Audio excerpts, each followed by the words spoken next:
Existe una pregunta que resuena en los rincones más silenciosos de nuestra fe. Una pregunta que muchos temen hacer en voz alta, quizás por parecer una duda sobre el poder de Dios. Si Dios es todopoderoso, omnipotente, si Él es perfectamente bueno y justo, ¿por qué sigue existiendo el mal? Y más específicamente, una pregunta que cala hasta el hueso de la teología. Si Dios sabe que Satanás es la fuente de tanto dolor, engaño y destrucción, ¿por qué simplemente no lo elimina? ¿Por qué no lo borra de la existencia con un solo pensamiento, junto con todos los ángeles caídos que lo siguieron? ¿Por qué permitir que esta guerra cósmica continúe por milenios, cobrando vidas y almas en el proceso? ¿Es una cuestión de poder? ¿Será que Dios no puede destruirlo? Eso contradeciría todo lo que sabemos sobre su omnipotencia. Entonces, si Él puede, pero no lo hace, ¿significa que no quiere? Eso parecería contradecir su bondad. Es una paradoja que puede sacudir la fe más fuerte. Muchos responden de forma simplista: es un misterio de Dios. Pero la Biblia no nos deja en la oscuridad. Nos da las piezas de un rompecabezas cósmico, un proceso judicial que comenzó antes de la fundación del mundo y que aún está en curso. La respuesta a ¿por qué Dios no mata a Satanás? No es una cuestión de poder, sino de carácter. No se trata de lo que Dios puede hacer, sino de quién Dios es. Si Dios simplemente lo eliminara, podría ganar la guerra, pero perdería la causa. Probaría su poder, pero comprometería su propia justicia y amor ante toda la creación, tanto visible como invisible. Quédate conmigo en esta jornada, porque hoy vamos a abrir los archivos de este caso cósmico. Vamos a entender por qué el libre albedrío de los ángeles fue la primera pieza del rompecabezas. Vamos a descubrir cómo la creación del hombre fue la jugada maestra de Dios en este proceso. Y lo más importante, vamos a ver cómo la cruz de Cristo no fue solo un acto de redención, sino la prueba legal definitiva que selló el destino de Satanás y garantizó que, cuando llegue el juicio final, todo el universo, incluyendo los propios ángeles, declarará que Dios es perfectamente justo. El mundo ordinario de esta pregunta es nuestra experiencia diaria. Encendemos la televisión y vemos el caos. Enfrentamos tentaciones que parecen salir de la nada. Luchamos contra pensamientos de depresión y ansiedad. Vemos el mal prosperar y a veces a los justos sufrir. En este mundo, la pregunta ¿dónde está Dios? Es natural. Nuestra percepción es limitada. Vemos el tablero de ajedrez solo desde nuestra perspectiva. Vemos el peón de nuestra vida siendo atacado y nos preguntamos por qué el gran maestro no retira la pieza enemiga del juego. Esta sensación de vulnerabilidad y la aparente inacción de Dios es el punto de partida. Es la duda honesta que surge de un corazón que anhela la justicia, pero no puede ver el cuadro completo. Es el mismo sentimiento del profeta Habacuc, que clamó a Dios: «¿Hasta cuándo, oh Jehová, clamaré y no oirás? Y daré voces a ti a causa de la violencia y no salvarás». Él estaba viviendo la misma aparente contradicción entre la maldad del mundo y el silencio de Dios. ¿Alguna vez te has sentido frustrado o confundido con el silencio de Dios ante una injusticia en tu vida o en el mundo? La llamada para entender este misterio nos lleva de vuelta al principio. Antes de la creación del hombre, para entender la solución de Dios, necesitamos entender la naturaleza del problema. El problema comenzó con la libertad. Dios, en su naturaleza de amor, no quería un universo de robots programados para adorarlo. El amor, por definición, requiere una elección. Así que, creó seres angelicales con libre albedrío, la capacidad de elegir amarlo y obedecerlo, o de elegirse a sí mismos. Lucifer usó esa libertad para elegir la rebelión. No fue creado malo. La iniquidad se halló en él, en Ezequiel 28:15. Fue una elección. Acusó a Dios en su corazón diciendo esencialmente: el gobierno de Dios es tiránico, exige adoración, pero no la merece. Yo puedo gobernar mejor. Seré semejante al Altísimo. En ese momento, se planteó una cuestión legal ante todo el universo, una acusación ante el carácter de Dios. La aventura de Dios entonces no era solo castigar la rebelión, sino refutar la acusación de forma justa y definitiva. Si estás agradecido por el libre albedrío a pesar de todos sus riesgos, comenta libertad en Cristo. La negativa al llamado en esta jornada es nuestra propia impaciencia humana gritando por la solución obvia. Simplemente destrúyelo. La fuerza bruta. Si Dios hubiera aniquilado a Lucifer y sus seguidores en el instante de la rebelión, ¿qué habría probado? Habría probado que era más fuerte, pero eso validaría la acusación de Lucifer. Habría parecido un acto de tiranía. Imagina lo que los otros 2/3 de los ángeles pensarían. Lucifer tenía razón, Dios es un tirano. Elimina a cualquiera que no esté de acuerdo con él. Es mejor obedecerlo por miedo, no por amor. La aniquilación inmediata ganaría la batalla, pero establecería un reino basado en el miedo, no en el amor. Habría silenciado la rebelión, pero no habría refutado la acusación contra su carácter. Dios rechazó esta solución fácil porque no era una solución justa. Es como un gobernante acusado de tiranía. Si ejecuta inmediatamente a sus acusadores sin un juicio, solo confirma las sospechas. Dios, siendo perfectamente justo, abrió un proceso. Permitió que la rebelión siguiera su curso para que sus frutos, muerte, dolor, caos, pudieran ser vistos por toda la creación. Entonces, ¿cómo probaría Dios su carácter y juzgaría la rebelión de forma justa? Aquí encontramos al Maestro y su plan magistral, la creación del hombre. La humanidad no fue un plan B, fue la jugada de ajedrez de Dios en medio de este conflicto cósmico. Dios crea un nuevo ser, Adán, a su propia imagen.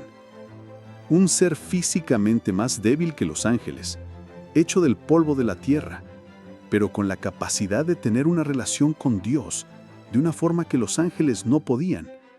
El plan era este: demostrar la gloria y la justicia de su gobierno a través de una familia de seres que lo elegirían libremente, incluso en un ambiente donde la rebelión era una posibilidad. La tierra se convirtió en el tribunal, la humanidad se convirtió en la evidencia. Satanás, al ver esto, se enfureció. Su envidia se volvió contra la humanidad. Si podía corromper la obra maestra de Dios, podría probar su punto de que el gobierno de Dios era defectuoso y que ninguna criatura podría permanecerle leal. La caída del hombre en el jardín fue la primera gran objeción de Satanás en este juicio. En el momento de la caída, cuando parecía que Satanás había vencido, Dios cruza un umbral. Hace una promesa que se convierte en la tesis central de todo su caso legal. Hablando a la serpiente, Dios dice: «Y pondré enemistad entre ti y la mujer, y entre tu simiente y la simiente suya. Esta te herirá en la cabeza, y tú le herirás en el calcañar». Este es el punto de no retorno del plan de Dios. Es la primera profecía del Evangelio. Dios declara que la solución vendría a través de la humanidad. Un descendiente de la mujer, un ser humano, aplastaría la cabeza de la serpiente.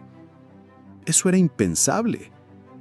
¿Cómo un ser débil de carne y hueso podría derrotar al querubín caído más poderoso? Esta promesa estableció las reglas del enfrentamiento. La batalla se libraría y ganaría no por un acto de poder divino bruto desde el cielo, sino por un acto de amor sacrificial en la tierra. Las pruebas, aliados y enemigos son toda la historia del Antiguo Testamento. Es Dios construyendo su caso. Aliados: Abraham, Isaac, Jacob, Moisés, David. Dios llama a un linaje, un pueblo, Israel, para ser sus testigos.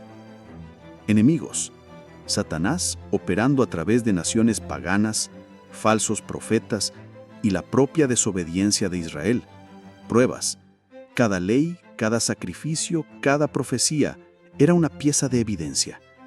La ley probaba la santidad de Dios y la incapacidad del hombre, mostrando la necesidad de un Salvador. Los sacrificios apuntaban al pago final. Las profecías construían el perfil del campeón que vendría. El Antiguo Testamento es la larga y paciente presentación de pruebas de Dios en el tribunal cósmico, demostrando la fidelidad de su carácter en contraste con la maldad de la rebelión. La aproximación a la oscuridad, paradójicamente, fue la venida de la luz al mundo. el Verbo se hizo carne. Dios se hizo hombre en Jesucristo. Este fue el momento más vulnerable del plan de Dios. El Dios infinito se limitó a un cuerpo humano frágil. Satanás vio su oportunidad. Pensó, si puedo hacer que este hombre peque solo una vez, todo el plan de Dios se derrumba. Pruebo que nadie puede vivir bajo el gobierno de Dios. La tentación en el desierto, las persecuciones, las traiciones, todo fue un intento de descalificar al principal testigo y campeón de Dios.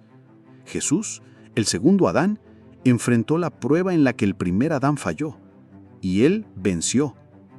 Esta es la prueba suprema, el clímax del juicio cósmico. En la cruz sucedieron dos cosas. Primero, desde el punto de vista legal, Satanás usó todo su poder e incitó a la humanidad a cometer el crimen más grande posible, matar al Hijo de Dios inocente. Al hacerlo, agotó sus argumentos y selló su propia condenación. Fue juzgado en su propio acto de maldad. Y segundo, y más importante, Jesús en la cruz no solo estaba muriendo, estaba absorbiendo todo el fruto de la rebelión de Satanás: el pecado, la vergüenza, la muerte, la separación de Dios. Tomó sobre sí el juicio que nosotros merecíamos. Colosenses 2:15 nos da la visión del tribunal, y despojando a los principados y a las potestades, los exhibió públicamente, triunfando sobre ellos en la cruz. En la cruz se dio el veredicto. La deuda fue pagada. El caso se cerró legalmente a favor de Dios. La resurrección, 3 días después, fue la prueba de que el pago fue aceptado. La cruz no fue Dios matando a Satanás con poder, fue Dios derrotando a Satanás con justicia y amor sacrificial ante todo el universo. No rompió sus propias reglas, las cumplió perfectamente. La recompensa de Cristo fue ser exaltado hasta lo sumo y le dio un nombre que es sobre todo nombre. ¿Y el camino de regreso? No guardó la victoria para sí, la delegó.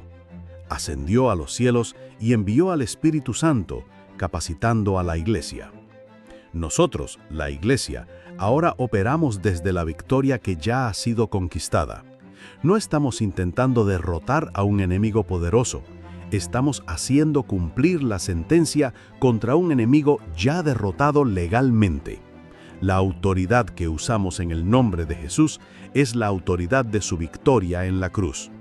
Entonces, si ya fue derrotado, ¿por qué sigue aquí? Porque el juicio tiene 2 partes, el veredicto y la ejecución de la sentencia. El veredicto se dio en la cruz. La ejecución de la sentencia ocurrirá en el tiempo determinado por Dios. Este período en el que vivimos es el tiempo de la misericordia. Es el tiempo para que más personas puedan escuchar el Evangelio y ser transferidas del reino de las tinieblas al reino de la luz. Dios, en su paciencia, está no queriendo que ninguno perezca, sino que todos procedan al arrepentimiento. El elixir, la verdad final, es que la destrucción de Satanás está garantizada. Apocalipsis 20:10 dice: «Y el diablo que los engañaba fue lanzado en el lago de fuego y azufre, y serán atormentados día y noche por los siglos de los siglos». Entonces, volvemos a la pregunta inicial: ¿por qué Dios no puede matar a Satanás? La respuesta es: la pregunta está equivocada. No es que Él no pueda, es que su carácter de justicia y amor perfectos le impide actuar como un tirano. No puede violar su propia naturaleza. Matarlo al principio habría sido un acto de poder, pero no de justicia. Dejar que siguiera su curso de rebelión permitió que la naturaleza destructiva del pecado fuera expuesta. Crear al hombre fue un acto de sabiduría, estableciendo un escenario para el amor y la lealtad. La cruz fue el acto de justicia y amor combinados, donde el pecado fue juzgado y la salvación fue comprada, de forma perfectamente legal. Y el juicio final será el acto de justicia consumada, donde la sentencia será ejecutada y ningún ser en el universo podrá acusar a Dios de haber sido injusto. Dios no está en una lucha de poder con Satanás. Ese concurso ya terminó. Él está ejecutando un plan perfecto para erradicar el mal del universo para siempre de una forma que nunca más pueda levantar cabeza, porque su naturaleza vil fue expuesta y justamente condenada. El retraso en la sentencia no es una debilidad de Dios, es su misericordia hacia la humanidad. Es el tiempo para que más personas puedan escuchar el Evangelio y ser transferidas del reino de las tinieblas al reino de la luz. Dios, en su paciencia, está no queriendo que ninguno perezca, sino que todos procedan al arrepentimiento. El elixir, la verdad final, es que la destrucción de Satanás está garantizada. Apocalipsis 20:10 dice, «Y el diablo que los engañaba fue lanzado en el lago de fuego y azufre, y serán atormentados día y noche por los siglos de los siglos». Entonces volvemos a la pregunta inicial. ¿Por qué Dios no puede matar a Satanás? La respuesta es, la pregunta está equivocada. No es que Él no pueda, es que su carácter de justicia y amor perfectos le impide actuar como un tirano. No puede violar su propia naturaleza. Matarlo al principio habría sido un acto de poder, pero no de justicia. Dejar que siguiera su curso de rebelión permitió que la naturaleza destructiva del pecado fuera expuesta. Crear al hombre fue un acto de sabiduría, estableciendo un escenario para el amor y la lealtad. La cruz fue el acto de justicia y amor combinados, donde el pecado fue juzgado y la salvación fue comprada, de forma perfectamente legal. Y el juicio final será el acto de justicia consumada, donde la sentencia será ejecutada y ningún ser en el universo podrá acusar a Dios de haber sido injusto. Dios no está en una lucha de poder con Satanás. Ese concurso ya terminó. Él está ejecutando un plan perfecto para erradicar el mal del universo para siempre, de una forma que nunca más pueda levantar cabeza, porque su naturaleza vil fue expuesta y justamente condenada. El retraso en la sentencia no es una debilidad de Dios, es su misericordia hacia la humanidad. Es el tiempo para que tú y yo podamos elegir de qué lado del tribunal queremos estar. El diablo ya no tiene poder legal sobre ti, a menos que tú se lo des a través del pecado y la incredulidad. La cruz canceló el acta de los decretos que había contra nosotros. Ya no perteneces al acusador, perteneces a aquel que te compró. Declara esto con la autoridad de alguien que conoce sus derechos legales en Cristo. Satanás, ya no tienes autoridad sobre mí. Tu caso se perdió en la cruz.